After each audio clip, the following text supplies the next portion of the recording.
तो कब है देवउठनी एकादशी, 1 या 2 नवंबर को? सबसे पहले हम इसी कंफ्यूजन को दूर कर लेते हैं, फिर उसके बाद कौन कौन सा शुभ योग बन रहा है उसको लेकर हम चर्चा करेंगे। हमारे साथ तमाम खास मेहमान इस वक्त जुड़ चुके हैं।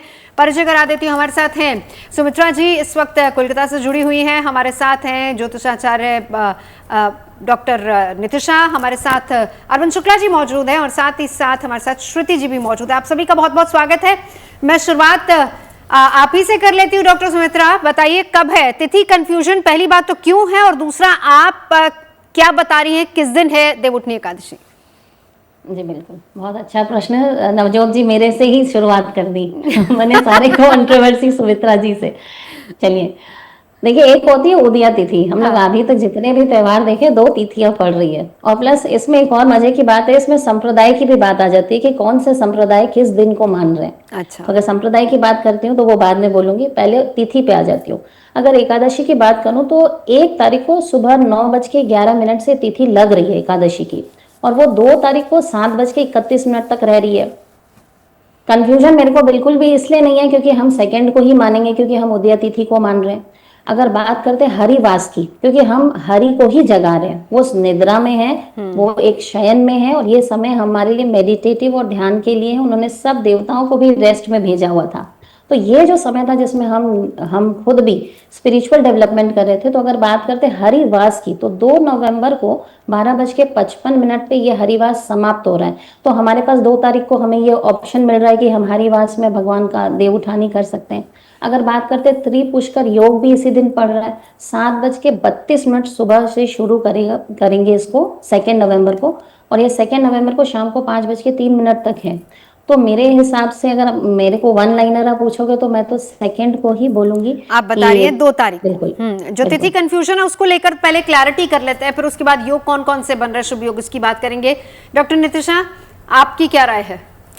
देखिए, 1 नवंबर को सुबह 9:11 से जो एकादशी तिथि है वो आरंभ हो रही है, और 2 नवंबर 7:31 पर समाप्त हो रही है। तो जब हम वैष्णव की और गृहस्थियों की बात करते हैं तो 1 तारीख को व्रत के लिए बहुत शुभ समय रहेगा, क्योंकि 2 तारीख को हमें शुभ योग मिल रहे हैं, तुलसी विवाह के लिए समय मिल रहा है। तो अब हम पारण जो काल रहेगा, जो पारण समय रहेगा वो 2 को रहेगा, इसलिए व्रत हम 1 को रखेंगे, और जो पारण है, जो तुलसी विवाह है, वो हम 2 को करेंगे। ठीक है। डॉक्टर सुमित्रा, व्रत किस दिन, 1 या 2 को? व्रत 1 को। 1 को आप भी 1 ही को बोल रही हैं, ठीक है। श्रुति जी, देखिए, एकादशी की तिथि का जो हम चयन करने से पहले कुछ कॉन्सेप्ट वाकई क्लियर कर लेना बहुत ज़रूरी रहता है। तिथि वृद्धि और तिथि का क्षय होना, इसको हम ज्योतिष में समझ लेते हैं। देखिए, अगर हमें 2 सूर्योदय मिल जाते हैं तो हम कहते हैं तिथि वृद्धि हो गई, कि सूर्योदय हुआ और तब तक लगभग उसी आधे 1 घंटे में जो है तिथि बदल गई। लेकिन उदया तिथि चूंकि हमको मिल गई, हमने कह दिया कि तिथि की वृद्धि हो गई। सिमिलरली सूर्योदय होने के बाद जब तिथि लगती है और अगले सूर्योदय से पहले अस्त हो जाती है तो हम कहते हैं कि तिथि का क्षय हो गया। अब यहाँ पे जो है 1 तारीख को 9:11 पे हमने कह दिया कि एकादशी की तिथि लग रही है, और फिर 2 तारीख को जो है 7:16 पे लगभग जो है वो बदल जा रही है, द्वादशी तिथि लग रही है, लेकिन उदया पे हमको मिल जा रही है। तो इस बार जो एकादशी रहेगी 2 दिन की, व्रत भी 2 दिन के हैं। एक देव उठनी एकादशी है, गौना एकादशी जब वृद्धि हो जाती है एकादशी तिथि में तो हम उसको गौना एकादशी कह देते हैं। जो श्री हरि विष्णु के जो डिवोटीज हैं, जो उनको मानते हैं, जो कहते हैं कि जिनको मोक्ष की प्राप्ति की एक इच्छा रहती है, तो वो 2 दिन लगातार जो है उपवास रख लेते हैं। वरना आप 1 तारीख को भी रख सकते हैं। क्यों? क्योंकि देखें, ऐसे कहते हैं कि सूर्योदय के अगर 2 घंटे में या सुबह सुबह के समय में ही अगर आपको वो तिथि लग जा रही है, जो कि मेजर हिस्सा उस दिन पड़ भी रहा है, तो उस दिन को मान लिया जाता है। इसलिए मान लिया गया इस बार कि पहली तिथि को जो है आप देव उठनी एकादशी का व्रत रख सकते हैं, और 2 तारीख को जो है आपकी शाम से द्वादशी आपको मिल जा रही है, और फिर वो तुलसी विवाह का भी दिन है। वैसे उस दिन भी उपवास का जो है प्रावधान है। चलिए, तिथि कंफ्यूजन को हमने क्लियर कर दिया है, यानी कि हमारे जो तमाम ज्योतिषाचार्य वो इस बात को मान रहे हैं कि 1 तारीख को आप व्रत करेंगे और 2 तारीख को उसका पारण करेंगे। लेकिन अब इसी के साथ साथ खास बात यह है कि देवउठनी एकादशी की पावन घड़ी में बहुत सारे शुभ योग भी बन रहे हैं, हम उन पर भी चर्चा करेंगे, और इस दौरान जो व्रत किया जाता है उसका विधान क्या रहता है उस पर भी बात करेंगे। लेकिन आपको ये बता दें कि 1 नवंबर को देवउठनी एकादशी का व्रत रखा जाएगा, जैसा कि हमारे तमाम खास मेहमानों ने भी बताया है। इस दिन रवि योग का संयोग बन रहा है। 1 नवंबर को सुबह 6:33 से शाम 6:20 तक रवि योग रहेगा और ज्योतिष के जानकार मानते हैं कि इसे बहुत शुभ माना जाता है। इस दौरान विष्णु लक्ष्मी की पूजा विशेष फलदायी मानी जाती है। वहीं 1 नवंबर को ध्रुव योग का भी निर्माण हो रहा है और इस योग को गृह निर्माण और मांगलिक कार्यों के लिए बेहद शुभ माना जाता है। इस दौरान की गई पूजा अर्चना का स्थिर फल मिलता है। श्रीहरि और मां लक्ष्मी की कृपा से लंबी आयु और धन धान्य का आशीर्वाद भी मिलता है। खास मेहमान हमारे साथ जुड़े हुए हैं। चलिए सुमित्रा जी, अब आपके पास आते हुए सबसे पहले यही बता दीजिए, तिथि कंफ्यूजन को तो हमने क्लियर कर लिया, योग शुभ कौन कौन से बन रहे हैं? जी बिल्कुल। एक बात बोलूंगी कि जब देव सो रहे थे तो इस समय हम ना तो गृह प्रवेश कर रहे थे, ना हम नया घर बुकिंग कर रहे थे, ना हम कोई भी मांगलिक कार्य नहीं कर रहे थे, शादी भी नहीं कर रहे थे या किसी को देखने का भी काम नहीं कर रहे थे। तो जिन लोगों का भी घर से रिलेटेड काम रुका हुआ था उन लोग के लिए बहुत अच्छा समय है, क्योंकि इस समय का अच्छा योग बन रहा है। इस समय वो घर में अपने गृह प्रवेश पे भी फोकस कर सकते हैं या नए घर को अगर वो लेना चाहते हैं, बुकिंग करना चाहते हैं, वो भी कर सकते हैं। और सूर्य के लिए इम्पोर्टेंट, सूर्य भी आपने देखा आज छठ भी हुई है तो सूर्य के भी अच्छे योग बन रहे हैं। तो इस समय अगर आप फलाफल की बात करें तो शुभ फल तो मिलेगा ही, क्योंकि अभी जब देवता वापस जब जग रहे हैं, जब तुलसी विवाह हो रही है, इसके बाद जो एनर्जी जो स्लो मोशन में चल रही थी वो वापस फास्ट मोशन में आएगी। और त्रिपुरुषकर योग तो बन ही रहा है 2 तारीख को, जो मैंने पहले भी बताया। बिल्कुल। चलिए अब श्रुति जी, मैं आपके पास आती हूँ। कौन कौन से शुभ योग इस दौरान बन रहे हैं और उन शुभ योगों का फल कैसे मिल सकता है? देखिए, शुभ योगों में जब हम बात कर लेते हैं तो सबसे पहले हम देखते हैं कि केंद्र में शुभ ग्रह हैं कि नहीं है। तो इस बार यह इसलिए बहुत अच्छा है क्योंकि शुक्र जो है अपनी ही राशि, स्वयं की राशि तुला राशि में गोचर करेंगे, तो वो अपनी पहले तो नीच की स्थिति से बाहर आएंगे। और ये जो साइन है जिसको हम तुला कहते हैं, लिब्रा कहते हैं, फन एंड फ्रॉलिक जैसे अच्छे, उसका जो बहुत हैप्पीनेस का, बैलेंस का कहीं ना कहीं साइन है, लग्जरी का साइन है। तो ये वाकई अपने आप में जो है बहुत नेम फेम के लिए या अच्छी सेहत के लिए मैं कहूँगी कि ये बहुत अच्छा योग यहाँ पे हमें बनता हुआ उस दिन का दिख रहा है। और बहुत लोगों के लिए जो है धन लाभ के योग हमको दिख रहे हैं कि चंद्रमा की स्थिति भी अगर हम देखें गोचर में तो कहीं ना कहीं लिक्विड कैश के गेन्स ऐसे हमें, या इनहेरिटेंस से मिलते हुए हमें गेन्स दिख रहे हैं, प्रॉपर्टी से मिलते हुए जो हमें गेन्स दिख रहे हैं। देखिए, जब भी हम योगों की बात करते हैं ज्योतिष शास्त्र में तो बहुत योग ऐसे होते हैं, जैसे हम गजकेसरी योग कहते हैं और फिर हम राजयोग कहते हैं। तो जो ऐसा है कि तिथि में अक्सर लगते रहते हैं, लेकिन बात असली तब आती है जब कुंडली में वो वाकई फलित होता हुआ दिखे कि हमको धन का लाभ हो रहा है, हमारी सेहत यानी हम ये पहले से कह सकते बेहतर हैं हो कि रही ये है। आपकी कुंडली पर डिपेंड करता है। योग और समय तो अच्छा शुरू हो ही रहा है। एक बार डॉक्टर नीतिश आपके पास आते हुए ये भी कहा जा रहा है कि इस बार देवउठनी एकादशी के आगे का जो समय है वो बहुत ही ज्यादा लाभकारी, बहुत शुभ माना जा रहा है। ऐसा क्यों? इसके पीछे कारण क्या है? जी नवजोत जी, देखिए सबसे पहले जिस दिन देवउठानी एकादशी है, जिस दिन श्री हरि विष्णु अपनी योग निद्रा से जाग रहे हैं, तो योग निद्रा से जागना क्या है? देखिए, जब आद्रा प्रवेश होता है तब वहां से वर्षा ऋतु शुरू हो जाती है, तब श्री हरि विष्णु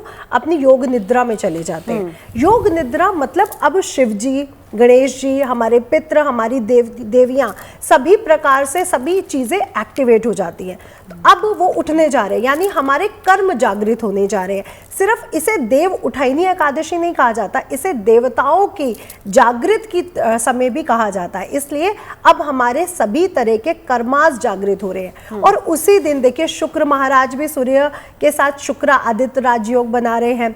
गुरु का हंस नामक राजयोग भी हो रहा है। हाँ, चंद्रमा को अगर हम ध्यान से देखें तो वो राहु और शनि के साथ गोचर कर रहे हैं, लेकिन शनि के साथ गोचर करना भी कर्तव्यता को बढ़ाता है, यानी हम लोग कर्म प्रधान होने जा रहे हैं। तो ये जो पूरा समय है, ये ग्रैटिट्यूड है एक तरह से कर्मों को, कि श्री हरि विष्णु जो जगत के पालनहार है, जो जगत को चला रहे हैं, और हम जो अपने कर्मों से जीवन में आगे बढ़ रहे हैं वो भी आगे बढ़े, अपने कर्मों को करें। तो ये पूरी तरह से सूर्य देवता को एक तरह से पूजा की जाती है कि आप भी जागृत होइए और पूरी सृष्टि को जागृत करिए। देखिए, शीत ऋतु शुरू होने वाली है और शीत ऋतु में ही सूर्य देवता की उपासना का और भी ज्यादा प्राविधान बढ़ जाता है। लोग कहते हैं ठंडा में उठने में दिक्कत है, लेकिन इस समय पूरी तरह से अगर हम ग्रहों की चाल को देखें और अगर हम प्लैनेट्स के साथ साथ देवताओं को देखें तो हमें ये समझ में आ रहा है कि हमें पूरी तरह से एक्टिवेट रहना है और अपने कर्तव्यों की तरफ आगे बढ़ना है। कहीं पर भी कर्तव्यों को लेकर के आलसपन नहीं दिखाना है। बिल्कुल। डॉक्टर सुमित्रा, आपके पास आऊंगी। ध्रुव योग का निर्माण भी हो रहा है और कहा जाता है कि ये योग जो है वो जितने मांगलिक कार्य हैं उसके लिए बहुत शुभ होता है। खास तौर पर अगर मैं उन लोगों की बात करूं जो विवाह के बंधन में बंधने जा रहे हैं, कितना शुभ उनके लिए समय रहने वाला है? जी बिल्कुल।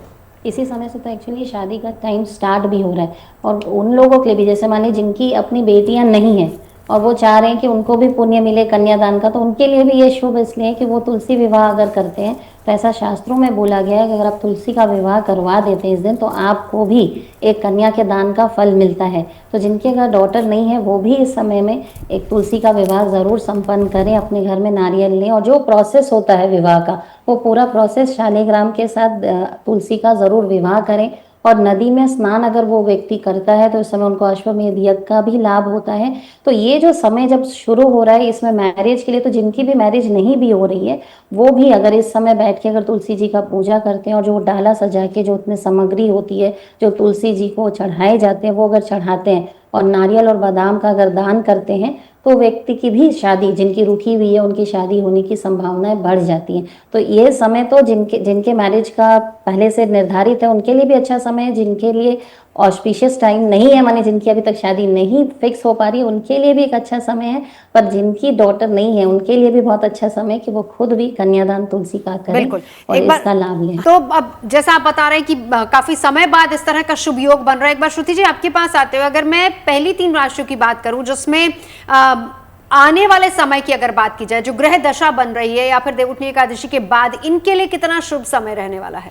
देखिए राशियों के बारे में बात कर लें, लेकिन उससे पहले एक लाइन में ये भी वाकई में गौर करने वाली है कि जैसे कि अभी अरविंद जी ने कहा कि जो देवगुरु बृहस्पति हैं वो अपनी उच्च की राशि छू रहे हैं। तो कोई भी प्लैनेट होता है जब वो ट्रांजिट करता है, खास तौर पे जो बड़े प्लैनेट्स होते हैं उस राशि में जाने से पहले ही वो योग जो हैं कहीं ना कहीं बना लेते हैं। जो घटनाएं घटित होने वाली होती हैं भविष्य में उनके लक्षण, आपको लक्षण कहते हैं ना, दिखने लग जाते हैं। तो कहीं ना कहीं जिन लोगों के काम फंसे हुए थे अब वो काम उनको होते हुए दिखेंगे। रिश्तों में कड़वाहट, खटास आ गई थी तो अब कहीं ना कहीं अब वो बेहतरी की और वहां से समस्या से अब बाहर आते हुए मुझे बहुत लोग यहाँ पे जो हैं दिखते हैं। अब बात कर लें अगर हम मेष राशि की, तो देखिए मेष राशि वालों के लिए निश्चित रूप से कहीं ना कहीं धन का लाभ जो है उसके योग बने हुए हैं। उनके लिए ये बहुत अच्छा टाइम है, खुश रहने का टाइम है।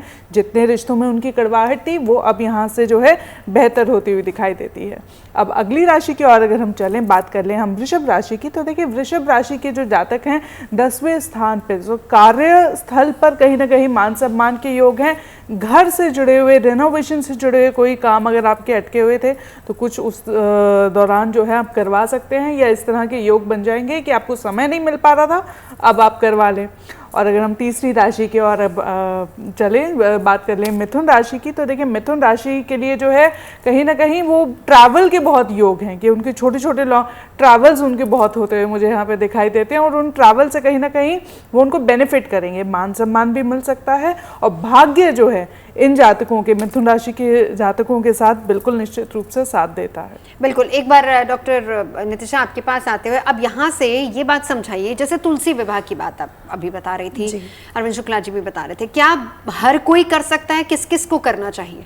जी देखिए, तुलसी विवाह जो शालिग्राम जी से होता है इसका जो प्राविधान है वो बहुत सिंपल है, और ये बात बहुत अच्छे से बताई गई है सुमित्रा जी के द्वारा भी कि जिनकी कन्या नहीं, क्योंकि कन्यादान करना बेहद शुभ माना गया। हमारे धर्मों में, पुराणों में ये लिखा गया है कि कन्यादान बहुत ज़रूरी है। इसलिए जो लोग कन्यादान नहीं कर सकते या किसी वर्ष नहीं कर पाए हैं, या फिर आप अपने दाम्पत्य जीवन को मधुर बनाना चाहते हैं, या फिर अपने जीवन में धन की स्थिति को मजबूत करना चाहते हैं, कले कलेश हो रहे हैं घर में, धन की स्थिति मजबूत नहीं है, या बहुत सी प्रॉब्लम्स हैं, वंश वृद्धि को लेकर के प्रॉब्लम्स हैं, तो भी आप तुलसी जी का विवाह जरूर करवाएं। इसके लिए सबसे पहले आप अपने घर में तुलसी जी जरूर लाएं, और इस दिन तुलसी जी को लोगों को गिफ्ट भी किया जाता है, यानी हम अपने नियरेस्ट डियरेस्ट को, भाइयों को, बहनों को, जिनसे हम बेहद प्यार करते हैं, उनको तुलसी गिफ्ट भी करें। और तुलसी जी का विवाह जब शालिग्राम जी से करवाते हैं तो आज के दिन 1108 दीपक दान करने का भी विशेष महत्व है। तो दीप दान किए जाते हैं, और साथ ही साथ जैसे कि बताया गया कि इस दिन देव दिवाली भी मनाई जाती है। ये जो देव दिवाली का त्यौहार है ये भी 5 दिन चलता है, यानी देव उठाइनी से लेके जो पूर्णमासी आती है उस दिन तक 5 डेज तक ये सेलिब्रेट किया जाता है देवताओं के द्वारा। क्योंकि एक दिन वो श्री हरि विष्णु को जगा रहे हैं पूरी तरह से जागृत अवस्था में आके, दूसरे दिन उनका विवाह है और पूरी तरह से ये विवाह का जो सेलिब्रेशन है 5 डेज चलता है। ठीक। तो तुलसी जी को श्रृंगार का सामान जरूर अर्पित करें, मीठे पकवान खीर जरूर बनाएं और साथ ही साथ शालिग्राम को जो भी आप अर्पित कर रहे हो उसमें तुलसी दल जरूर रखें। और साथ ही साथ जिसके दाम्पत्य जीवन में प्रॉब्लम है, विवाह नहीं हो रहा है या वंश वृद्धि में प्रॉब्लम है, वो शालिग्राम जी को, तुलसी जी को श्रृंगार का सामान, पीले वस्त्र अगर चढ़ाते हैं, चंदन अगर चढ़ाते हैं तो उनकी सभी मनोकामनाएं पूर्ण होती हैं। बिल्कुल ठीक है। अभी आगे श्रुति जी अगली 3 राशियों की बात कर लेते हैं। कर्क बताइए, अच्छा राशि। समय इनके लिए आ रहा है, गुड न्यूज क्या आने वाली है? बिल्कुल आने वाली है, क्योंकि वो जो साइन है ना एक्वेरियस, वो है ही लिक्विड कैश गेन्स का साइन। तो कहीं ना कहीं जिनके काम नहीं होते, हम कहते हैं हमेशा 11th साइन जिस दिन लग जाता है उस दिन निश्चित रूप से जो है काम बन जाते हैं। तो अगर हम बात कर लें कर्क राशि के जातकों की, कहीं अगर ये गैम्बलिंग कुछ कर रहे हैं तो that can be your lucky day. Inheritance से जुड़े हुए या पॉलिसी से जुड़े हुए कुछ काम हैं वो आपके बन सकते हैं। डेफिनेटली आपको भी जो है धन लाभ के उस दिन बहुत अच्छे प्रबल योग हैं। अब बात कर ले हम सिंह राशि के जातकों की, तो देखिए इनको पार्टनरशिप से गेन होते हुए जो है दिखते हैं, लेकिन वहीं पर कहीं ना कहीं एंजाइटी या भ्रम की स्थिति भी उत्पन्न हो सकती है। तो अगर ये ध्यान से विचरण करेंगे उस दिन, बहुत सजग रहेंगे, तो ये दिन आपके लिए बहुत खूबसूरत बन सकता है। और पार्टनर से, चाहे वो बिजनेस पार्टनर हो या आपका लाइफ पार्टनर हो, उससे कहीं ना कहीं कोई आपको बेनिफिट होता हुआ मुझे जो है वो दिखता है। अब बात करें हम कन्या राशि के जातकों की, तो देखिए कन्या राशि के जातकों को स्ट्रेस और एंजाइटी से उस दिन थोड़ा सा बचना है, डेली रूटीन पे फोकस रखना है, एक्सरसाइज करेंगे, दिन वाकई बहुत अच्छा है। और कहीं ना कहीं इनके लिए भी लाभ की स्थिति बहुत प्रबल बनी हुई है। तो फाइनेंशियल गेन्स आपके अच्छे हैं, बशर्ते बस आप अपने रिश्तों में कहीं ना कहीं कड़वाहट जो है उससे थोड़ा बचे, कटु बोलने से जो है आप बचे। बिल्कुल। चलिए डॉक्टर नितिशा, अब आपके पास आते हुए आप जिक्र कर रही थी कि इसमें आंवले की पूजा या फिर उसका सेवन भी बहुत इंपॉर्टेंट होता है, उसका क्या लिंक है इससे? जी, जैसे कि हमने देव उठाइनी एकादशी से पहले आंवला स्नान की भी बात करी, तो आंवला स्नान तो हो गया, लेकिन अब देव उठाइनी एकादशी जो श्री हरि विष्णु है, ये विष्णु पुराण में लिखा गया है कि श्री हरि विष्णु का वास पीपल के वृक्ष में, आंवले के वृक्ष में माना जाता है। तो आंवले के वृक्ष में श्री हरि विष्णु खुद वास करते हैं, इसलिए जो हमारे जो पाप हैं, जो हमारे जो बैड कर्मास हैं, उसको रिमूव करने के लिए इस समय आंवले से संबंधित बहुत से ऐसे उपाय हैं जो किए जाते हैं। जैसे आंवला स्नान पहले किया गया, अब आंवले का सेवन करने से हमारी इम्यूनिटी बहुत ज़्यादा स्ट्रांग होती है, हमारी स्किन के लिए बहुत अच्छा है, हमारे बालों के लिए बहुत अच्छा है। और ये भी बता दूं कि श्री हरि विष्णु यानी अगर हमारी कुंडली में गुरु तत्व कमजोर हो जाता है, बुध तत्व कमजोर हो जाता है, तो भी आप आंवले का इस्तेमाल करके 2 ग्रहों को शुभ कर सकते हैं, गुरु तत्व और बुध तत्व को। दोनों ही ज्ञान और बुद्धि के देवता है। अगर आपके जीवन में किसी भी प्रकार की नकारात्मकताएं चल रही है, क्योंकि अब ये जो समय है ये पूरी से देवी शक्तियों की, देवीय कृपा प्राप्त करने का, जहाँ पे नकारात्मक समय पूरी तरह से समाप्त हो चुका है।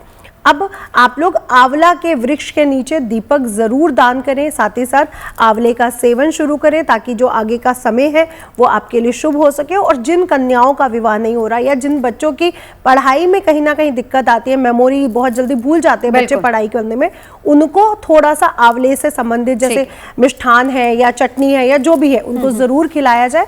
ये बहुत शुभ रहेगा उनके इम्यून सिस्टम के लिए भी और उनकी बुद्धि की क्षमता के लिए भी। बिल्कुल। अब एक बार डॉक्टर सुमित्रा, शास्त्रों में तुलसी विवाह को बहुत इंपॉर्टेंस दी गई है, ये हमें अरविंद शुक्ला जी ने बताया, लेकिन क्या कुछ ऐसा भी बताया गया है कि किसको तुलसी विवाह नहीं करना चाहिए, किसी को करना चाहिए, हर कोई इसको करवा सकता है? जी, अगर बात करूँ स्कंद पुराण की या पद्म पुराण की, तो उसमें एक लाइन लिखी गई है कि तुलसी जी जो है वो विष्णु भगवान की हरि प्रिया हैं।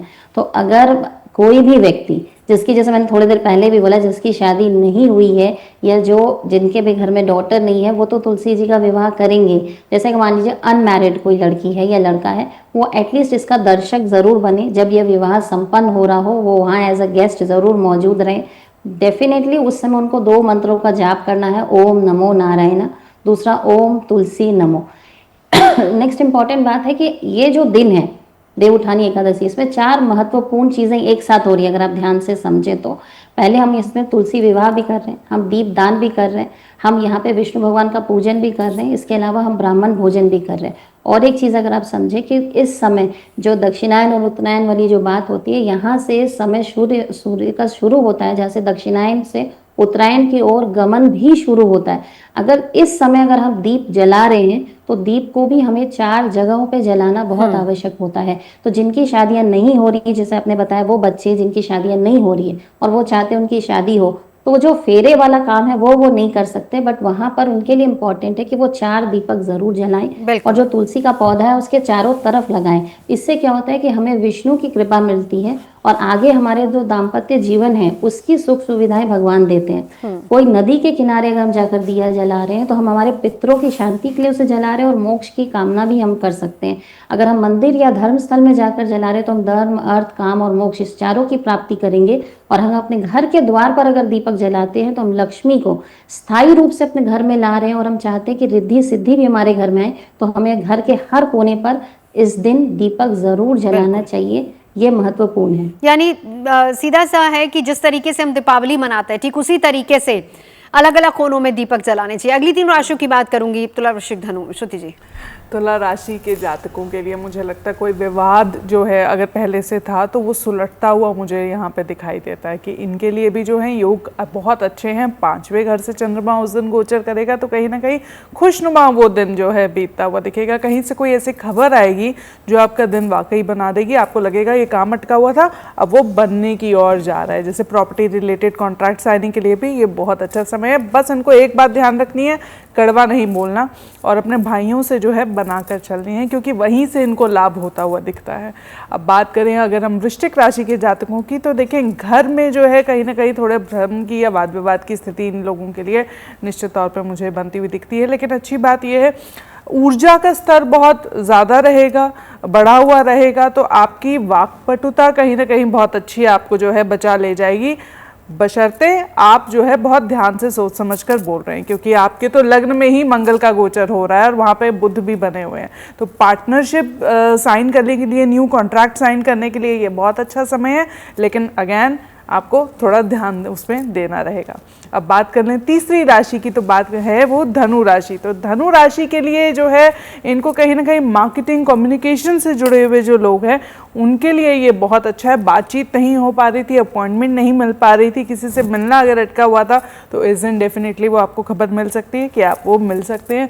जो लोग बाहर जाने का विचार कर रहे थे कहीं ना कहीं कोई पॉजिटिव डेवलपमेंट जो है वो धनु राशि के जातकों के लिए वो मुझे बनती हुई दिखाई देती है। बिल्कुल ठीक है। अभी आगे श्रुति जी अगली 3 राशियों की बात कर लेते हैं।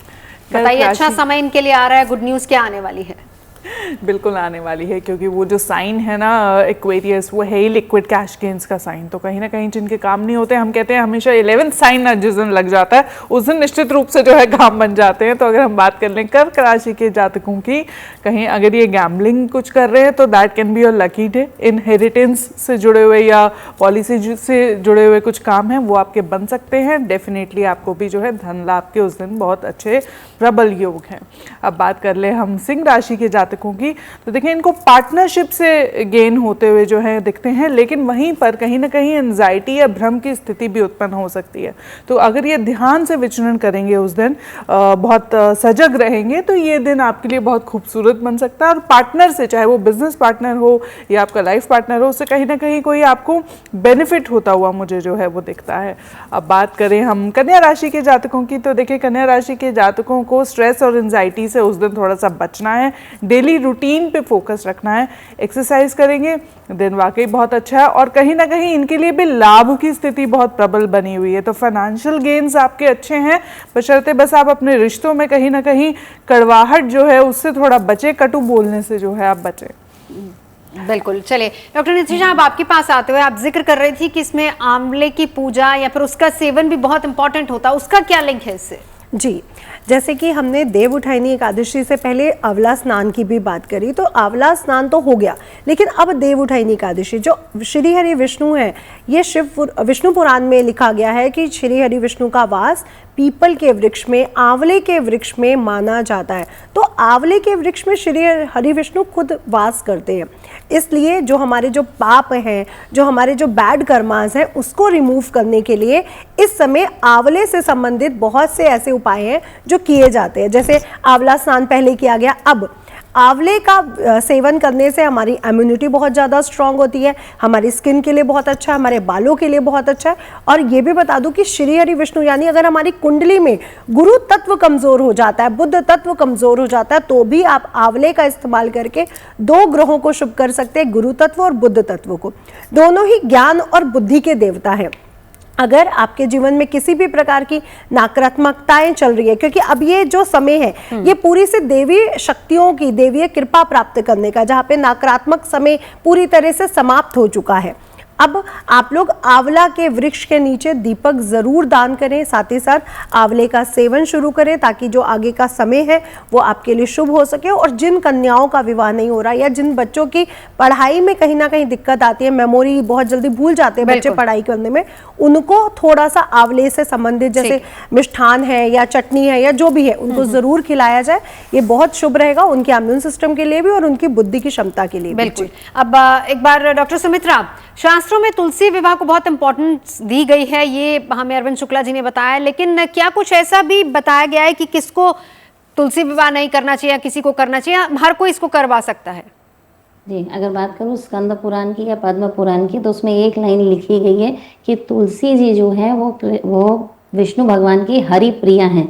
तो अगर कोई भी व्यक्ति जिसकी, जैसे मैंने थोड़ी देर पहले भी बोला, जिसकी शादी नहीं हुई है या जिनके भी घर में डॉटर नहीं है, वो तो तुलसी जी का विवाह करेंगे। जैसे कि मान लीजिए अनमैरिड कोई लड़की है या लड़का है, वो एटलीस्ट इसका दर्शक जरूर बने। जब यह विवाह संपन्न हो रहा हो वो वहाँ एज अ गेस्ट जरूर मौजूद रहें। डेफिनेटली उस समय उनको 2 मंत्रों का जाप करना है, ओम नमो नारायण, दूसरा ओम तुलसी नमो। नेक्स्ट इंपॉर्टेंट बात है कि ये जो दिन है देवउठानी एकादशी, इसमें 4 महत्वपूर्ण चीजें एक साथ हो रही है। अगर आप ध्यान से समझे तो पहले हम इसमें तुलसी विवाह भी कर रहे हैं, हम दीप दान भी कर रहे हैं, हम यहाँ पे विष्णु भगवान का पूजन भी कर रहे हैं, इसके अलावा हम ब्राह्मण भोजन भी कर रहे हैं। और एक चीज अगर आप समझे कि इस समय जो दक्षिणायन और उत्तरायण वाली जो बात होती है, यहाँ से समय सूर्य का शुरू होता है, जैसे दक्षिणायन से उत्तरायण की ओर गमन भी शुरू होता है। अगर इस समय अगर हम दीप जला रहे हैं तो दीप को भी हमें 4 जगहों पे जलाना बहुत आवश्यक होता है। तो जिनकी शादियां नहीं हो रही, जैसे आपने बताया, वो बच्चे जिनकी शादियां नहीं हो रही है और वो चाहते हैं उनकी शादी हो, तो जो फेरे वाला काम है वो नहीं कर सकते, बट वहां पर उनके लिए इम्पोर्टेंट है कि वो 4 दीपक जरूर जलाएं और जो तुलसी का पौधा है उसके चारों तरफ लगाएं। इससे क्या होता है कि हमें विष्णु की कृपा मिलती है और आगे हमारे जो दाम्पत्य जीवन है उसकी सुख सुविधाएं भगवान देते हैं। कोई नदी के किनारे अगर हम जाकर दिया जला रहे हैं तो हम हमारे पितरों की शांति के लिए उसे जला रहे हैं और मोक्ष की कामना भी हम कर सकते हैं। अगर हम मंदिर या धर्म स्थल में जाकर जला रहे हैं तो हम धर्म, अर्थ, काम और मोक्ष इस चारों की प्राप्ति करेंगे। और हम अपने घर के द्वार पर अगर दीपक जलाते हैं तो हम लक्ष्मी को स्थायी रूप से अपने घर में ला रहे हैं और हम चाहते हैं कि रिद्धि सिद्धि भी हमारे घर में आए। तो हमें घर के हर कोने पर इस दिन दीपक जरूर जलाना चाहिए, ये महत्वपूर्ण है। यानी सीधा सा है कि जिस तरीके से हम दीपावली मनाते हैं, ठीक उसी तरीके से अलग अलग कोनों में दीपक जलाने चाहिए। अगली 3 राशियों की बात करूंगी, तुला, वृश्चिक, धनु। श्रुति जी। तुला राशि के जातकों के लिए मुझे लगता है कोई विवाद जो है अगर पहले से था तो वो सुलटता हुआ मुझे यहाँ पे दिखाई देता है कि इनके लिए भी जो है योग बहुत अच्छे हैं। 5वें घर से चंद्रमा उस दिन गोचर करेगा तो कहीं ना कहीं खुशनुमा वो दिन जो है बीतता हुआ दिखेगा। कहीं से कोई ऐसी खबर आएगी जो आपका दिन वाकई बना देगी, आपको लगेगा ये काम अटका हुआ था अब वो बनने की ओर जा रहा है। जैसे प्रॉपर्टी रिलेटेड कॉन्ट्रैक्ट साइनिंग के लिए भी ये बहुत अच्छा समय है। बस इनको एक बात ध्यान रखनी है, कड़वा नहीं बोलना और अपने भाइयों से जो है बनाकर चलनी है, क्योंकि वहीं से इनको लाभ होता हुआ दिखता है। अब बात करें अगर हम वृश्चिक राशि के जातकों की, तो देखें घर में जो है कहीं ना कहीं थोड़े भ्रम की या वाद विवाद की स्थिति इन लोगों के लिए निश्चित तौर पर मुझे बनती हुई दिखती है। लेकिन अच्छी बात यह है ऊर्जा का स्तर बहुत ज़्यादा रहेगा, बढ़ा हुआ रहेगा, तो आपकी वाक्पटुता कहीं ना कहीं बहुत अच्छी आपको जो है बचा ले जाएगी, बशर्ते आप जो है बहुत ध्यान से सोच समझकर बोल रहे हैं, क्योंकि आपके तो लग्न में ही मंगल का गोचर हो रहा है और वहाँ पे बुध भी बने हुए हैं। तो पार्टनरशिप साइन करने के लिए, न्यू कॉन्ट्रैक्ट साइन करने के लिए ये बहुत अच्छा समय है, लेकिन अगेन आपको थोड़ा ध्यान उसमें देना रहेगा।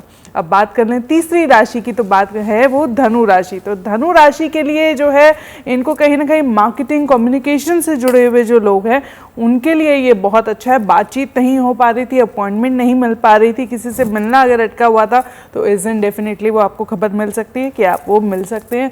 जो लोग बाहर जाने का विचार कर रहे थे, कहीं ना कहीं कोई पॉजिटिव डेवलपमेंट जो है वो धनु राशि के जातकों के लिए वो मुझे बनती हुई दिखाई देती है। बिल्कुल। अगर आप मुझसे जुड़ करके अपनी समस्याओं का समाधान चाहते हैं और चाहते हैं कि आपकी समस्याओं को ज्योतिष के माध्यम से सुलझाया जाए, तो आप हमसे संपर्क कर सकते हैं, जुड़ सकते हैं एस्ट्रो तक पर।